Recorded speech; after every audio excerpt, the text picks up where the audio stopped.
And poof, just like that, the Epstein client list has vanished. So we're going to take a look at this. I'm going to look at a couple things that have been posted, and I know Elon Musk has been all over the case on this.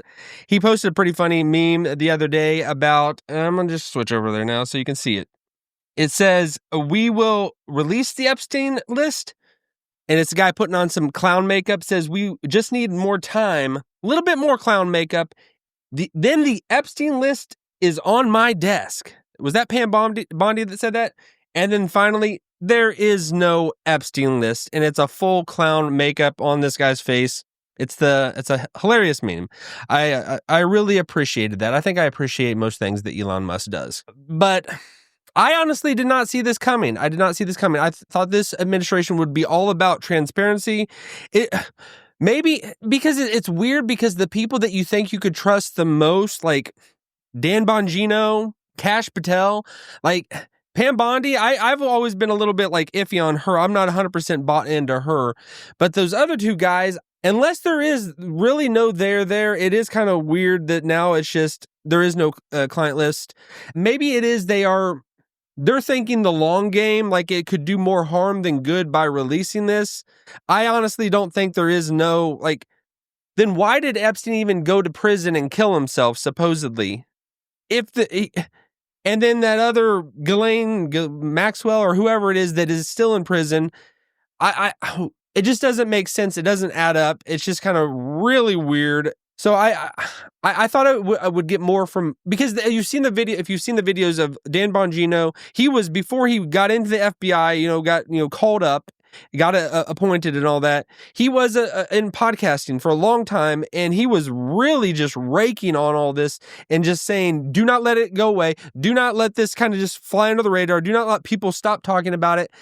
And he gets in there, and now he's like, Epstein killed himself. There's nothing there. There's nothing to see here. I haven't seen everything he said, but it just seems he looks so different, But I honestly trust Dan Bongino. I just think it's kind of weird. Like, did he get there and then like he's like just scared straight or something? Did they do something to him? Because it is kind of freaky when you see the videos of Dan Bongino before he went into the FBI, and now he's there, and what he's saying now, he looks completely different. But it's really, really odd, and I don't know if he's not telling everything. I don't know if they've threatened him, if he's been scared about something, or because even Kash Patel, like, does like Washington change people this much that they get in? It's like, if I went in, would I be completely different?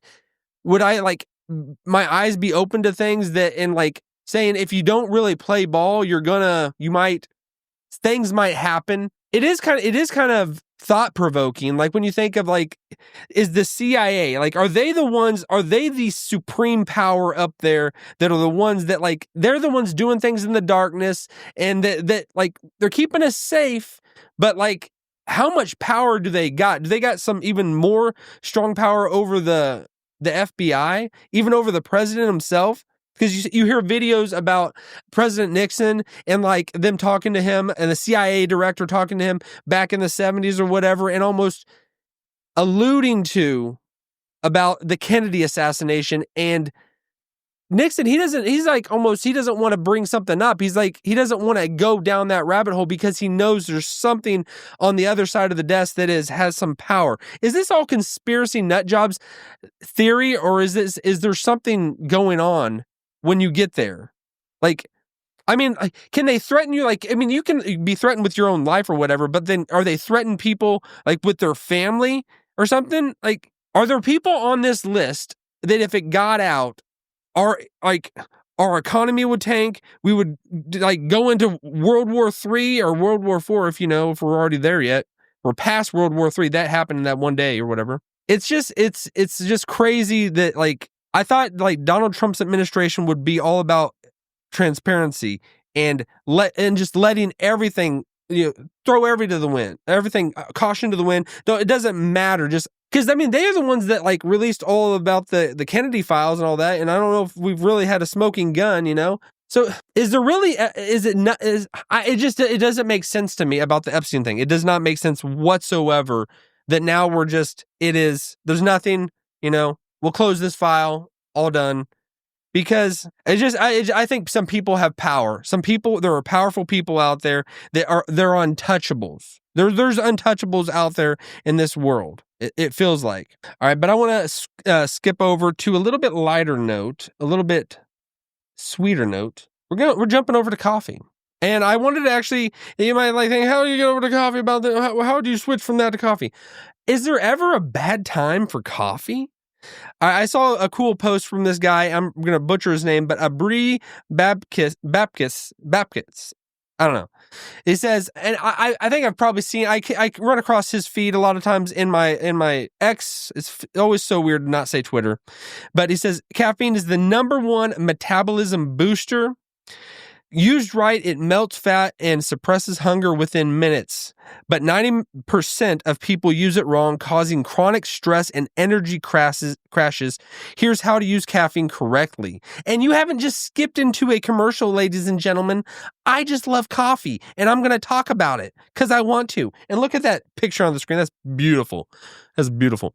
All right, because these are things I think are nice tips to know. Nice tips to know because a lot of people don't know. You don't know how to, you don't know how, if you treat your coffee right, it'll treat you right. All right. He says caffeine works fast, boosts dopamine and adrenaline, increases fat burning, suppresses appetite, but timing is everything. Used wrong, it wrecks sleep, raises cortisol, and drains your energy. So I agree with pretty much everything that this guy is just laying out there. There's a couple things I'm going to disagree, and it might be because of I can't stop drinking coffee. I can't stop it. I can't stop. All right. This is something I have taken to heart and I try not to do. It's do not drink your coffee too early. He says, do not have coffee within 90 minutes of waking up. Your cortisol naturally spikes when you wake up. Caffeine spikes it even more, leading to excess stress and an energy crash later. It also messes with your buildup of adenosine. I cannot pronounce that one. It says, don't just drink coffee, have some water too. I always think of it, I got my dehydrator as in my coffee, and then my hydrator as my water, and I gotta have both. I feel like Monk, if you ever watched the show Monk, and he felt at perfect peace when he was in a bed, and on one side of the bed was the air humidifier, and on the other side of the bed was the air dehumidifier. And it's like they were working their magic, and he's in that sweet spot. And I think that's what having your coffee and your water will do. If you do it right, you got to have both. It says, don't have coffee on an empty stomach. That is kind of odd. It says it's acidic and can damage your gut when you drink it without any food. Plus, when you're fasted, cortisol is higher and caffeine will spike it even more. You feel wired, but it's your body's stress response, not healthy energy. Stop drinking coffee as early as possible during the day. See, he says don't drink it 90 minutes before. Once you wake up, let yourself get going, and then drink it after about 90 minutes after you've woken up. And then he says still try to drink it earlier in the day. And this is where I'm gonna have to depart from you, Ábris. I'm gonna have to depart. I can't. Because I could drink it before bedtime. But he says stop drinking coffee as early as possible during the day. You still have half of the caffeine in your system 6 to 8 hours after you have it. Afternoon coffee ruins your sleep. I don't like that. I like my afternoon coffee. Then you'll feel more tired, and the next day you'll want even more coffee. It's a vicious cycle. It says combine coffee with L-theanine. L-theanine increases GABA, G-A-B-A, I don't know, and alpha brain waves, which calms your brain but doesn't make you sleepy. Combined with caffeine, you have energy and focus, not stress. Take 100 to 200 milligrams of L-theanine for every coffee you have. L-theanine, it can do wonders. Get some of that in you. It says, take the right dose, never go about 300 milligrams of caffeine per day. Never go above 300 milligrams of caffeine per day. Who's measuring in milligrams and micrograms and all those kinds? I guess maybe we are. I just don't look at that. I don't look at the labels. Ideally, stick to around 200 milligrams per day. Excess caffeine long-term leads to poor sleep, chronic stress, adrenal fatigue, and even heart issues in the worst cases. Man, what? It says cycle caffeine. The more caffeine you have, the more used to it you become. You take more risks, more side effects, and it has less effect anyway. Try only having it on weekdays and never on try only having it on weekdays and never on weekends. Never. Says, if you love coffee, try a decaf coffee on the off days. There are no off days. But I don't mind decaf. I don't mind it. It's pretty good.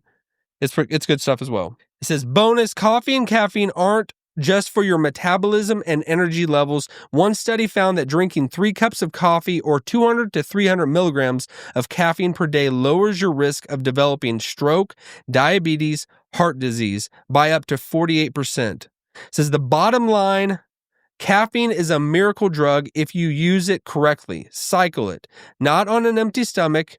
Combine it with L-theanine. Never go above 300 milligrams per day. Only drink it in the mornings. Drink some water to stay hydrated. Not within 90 minutes of waking up.